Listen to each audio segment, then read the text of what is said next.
Friends, आज हम बात कर रहे हैं यस बैंक लिमिटेड की। यस बैंक के स्टॉक में काफ़ी ज़्यादा गिरावट हो गई है, लेकिन ये गिरावट सिर्फ यस बैंक में नहीं है बल्कि पूरे के पूरे सभी स्टॉक में है, सभी सेक्टर में है। और इसके पीछे वजह है बाजार में लगातार गिरता माहौल, लगातार एफआई की बिकवाली। लेकिन क्या इस गिरावट का हमें फ़ायदा उठाना चाहिए और डीप में खरीदारी करनी चाहिए यस बैंक में, या फिर इस समय यस बैंक से बाहर हो जाना चाहिए? आपने देखा होगा पिछले कई समय से यस बैंक में दो ग्रुप पूरी तरह से डिवाइडेड है। एक तरफ तो कहा जा रहा है कि यस बैंक की एसेट क्वालिटी खराब होने की वजह से इसमें से आपको निकल जाना चाहिए। आप अगर देखोगे तो लगातार यस बैंक अपने हर रिजल्ट में अपने आप को बेटर साबित कर रही है। जो उनके रिवेन्यू में देखो या प्रॉफिट में देखो तो लगातार बढ़ोतरी हो रही है। ये सारे जो रीजन है वो वाकई में आने वाले समय में यस बैंक को मजबूत कर सकती है। वैसे तो मैंने आपको लगातार बोला है कि यस बैंक में आपको इन्वेस्टमेंट करना चाहिए, पिछले 1-1.5 साल से कह रहा हूँ। काफ़ी लोग ये भी कहते हैं कि सर आपने ये स्टॉक हमें सजेस्ट कर दिया, तो बिल्कुल दौड़ता नहीं है, 16-17 से वापस नीचे आ रहा है। लेकिन एक बात का ध्यान रखिए कि यहाँ पे स्टॉक ने अपनी जो मजबूती है वो भी दिखा के रखी हुई है कि बाजार में चाहे कितनी भी गिरावट हो, ये 12-13 से नीचे भी नहीं जाता है। ये भी आपको ध्यान रखना है। तो मैंने आपको शॉर्ट टर्म इन्वेस्टर को तो बिल्कुल कहा हुआ है कि इसमें निवेश करे ही नहीं, लेकिन जो लॉन्ग टर्म इन्वेस्टर है उनको 3 साल का समय देना है इस यस बैंक को। ये आराम से आपको आपके टारगेट पे पहुंचा देगा। वाकई में बहुत मजबूत है। एक बड़ा निर्णय लिया गया है यस बैंक की तरफ से। क्या है वो डिसीजन, उसको भी डिस्कस करेंगे। साथ में बैंकिंग शेयरों में जो गिरावट है वो कहाँ पे जाके रुकेगी, निफ्टी के लेवल क्या बन रहे हैं और बाजार की क्या संभावना बन रही है, सारी बातों को जानेंगे इस वीडियो के माध्यम से। लेकिन फ्रेंड, उससे पहले अगर आप पहली बार हमारे चैनल पे आए तो चैनल को सब्सक्राइब कर दीजिए, एक बेल आइकन दबा दीजिए ताकि जब भी नया वीडियो बने पहला नोटिफिकेशन आपको मिले। वीडियो पसंद आए तो लाइक शेयर जरूर कीजिए। चलो फ्रेंड, वीडियो स्टार्ट करते हैं। मैं हूं आपका दोस्त एस बी दवे और हमारे अपने चैनल ऑनलाइन कमाई में आपका बहुत बहुत स्वागत है। सबसे पहले हम कारोबार को डिस्कस करेंगे। तो आप देखोगे कि यस बैंक का स्टॉक 13.40 पर ओपन हुआ और इसकी यही हाई थी फ्राइडे को, लो है 13.10 का, अंत में 13.20 पर क्लोजिंग रही, जहाँ पे 2.20% की गिरावट थी।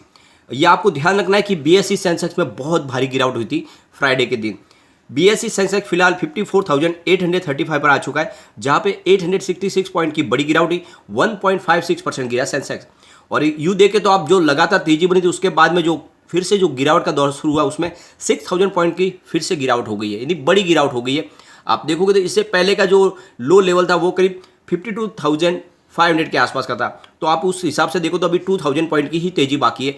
काफ़ी ज़्यादा बड़ा करेक्शन ऑलरेडी हो चुका है और इस करेक्शन के पीछे सबसे बड़ी वजह है वो एफआई, वो लगातार बाजार में सेल कर रहे हैं।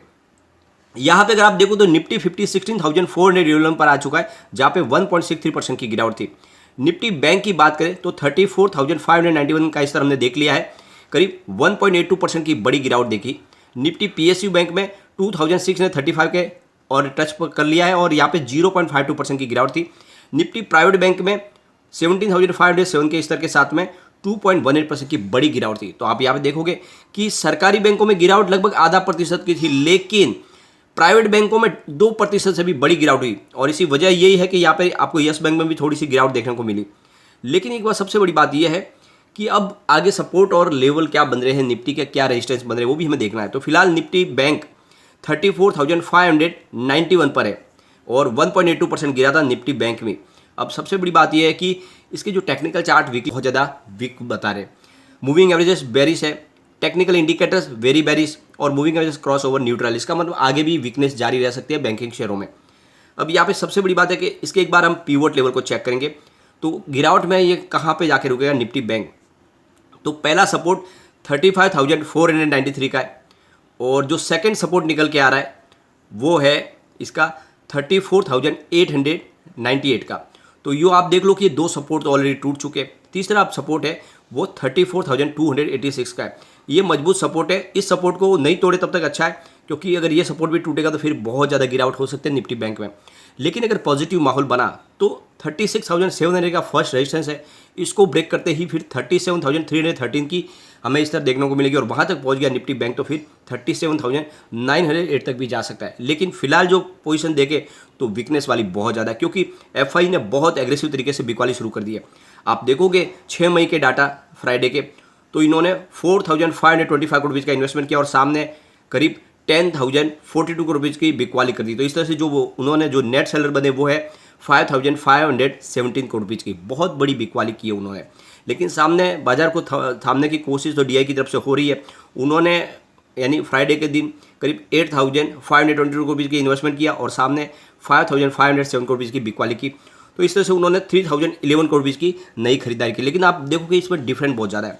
यहाँ पे 3,000 करोड़ रुपीज़ की इन्होंने खरीदारी की, लेकिन सामने एफआई ने लगभग 5,500 करोड़ की बिक वाली कर दी, और इसी वजह से हमें बाजार में बड़ी गिरावट देखने को मिली। अब यस बैंक की बात करें तो जब ये तेज़ी से दौड़ने लगा था तो उसकी शुरुआत 31 मार्च को हुई थी, लगातार दौड़ा, तब ये 12.30 की आसपास इसकी प्राइस थी।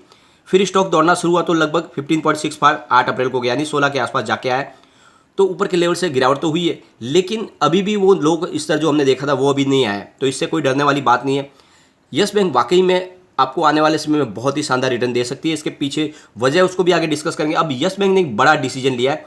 यस बैंक ने MCLR में बढ़ोतरी कर दी है, यानी जो marginal cost of fund based landing rate है उसमें बढ़ोतरी की है 10 से लेके 15 बेसिस पॉइंट की।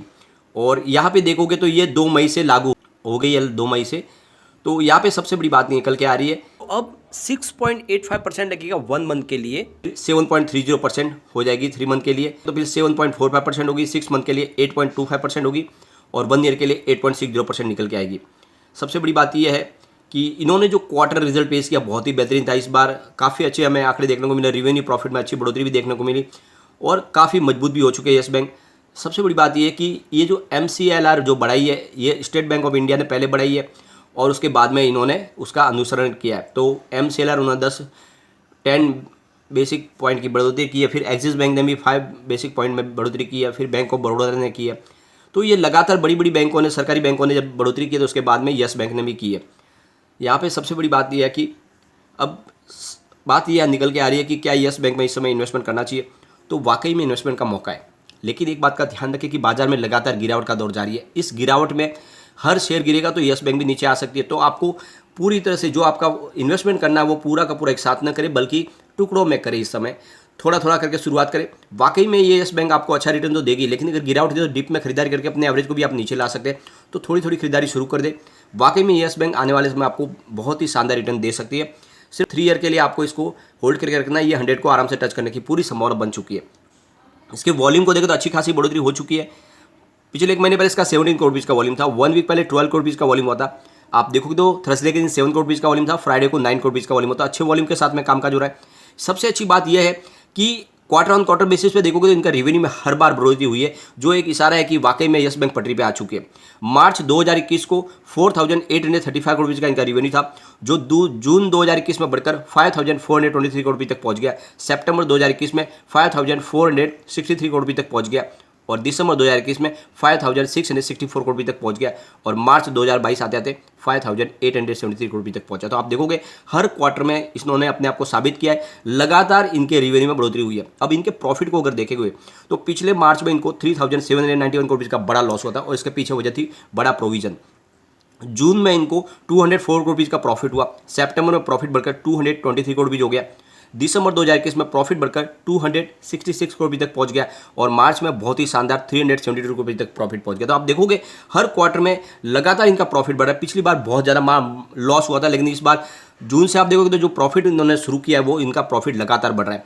और यही आंकड़े जो विश्वास दिलाते हैं कि यस बैंक बहुत ज़्यादा अच्छा कर रही है, बहुत सारे कस्टमर इनके नए ऐड हो रहे हैं, साथ में इनका जो आप देखोगे तो डिपॉजिट भी बढ़ रहा है, एडवांस सब बढ़ रहा है। तो ऐसे में कंपनी का कारोबार तो बिल्कुल पटरी पे है, और आने वाले समय लोग विश्वास भी कर रहे हैं यस बैंक पे। एक चिंताजनक बात यह है कि अभी भी कम्युनिटी सेंटीमेंट स्टॉक के साथ बना हुआ नहीं है। 33% बाई की कॉल है तो 67% सेल की कॉल है। इसका मतलब लोगों का रुझान अभी भी इसकी तरफ बिकवाली का बना हुआ है। एक बार इसके पिवोट लेवल को भी चेक कर लेते तो यहाँ से अगर गिरावट होती है तो 13.07 का फर्स्ट सपोर्ट है, और अगर ये सपोर्ट टूटेगा तो फिर आप देखोगे कि 12.93 तक स्टॉक जा सकता है, और वहाँ पर भी नहीं रुका तो फिर 12.77 तक भी जा सकता है। जैसे गिरावट का दौर जारी तो हो सकता है यहाँ तक जा सके, लेकिन अगर पॉजिटिव माहौल बताओ 13.37 का फर्स्ट रेजिस्टेंस है, इसको ब्रेक कर लिया तो फिर 13.53 तक स्टॉक जाएगा, और वहाँ तक पहुँच गया फिर 13.67 तक भी जा सकता है। तो पॉजिटिव माहौल बना तो स्टॉक बिल्कुल दौड़ेगा, लेकिन मैं कहता हूँ कि बाजार में अभी संभलने की जरूरत है। बड़े अग्रेसिव तरीके से खरीदारी बिल्कुल ना करें। बाजार में गिरावट का दौर अभी भी जारी रहेगा। हो सकता है 1000 से 2000 पॉइंट की और करेक्शन आ जाए, तो ऐसे में गिरावट होगी।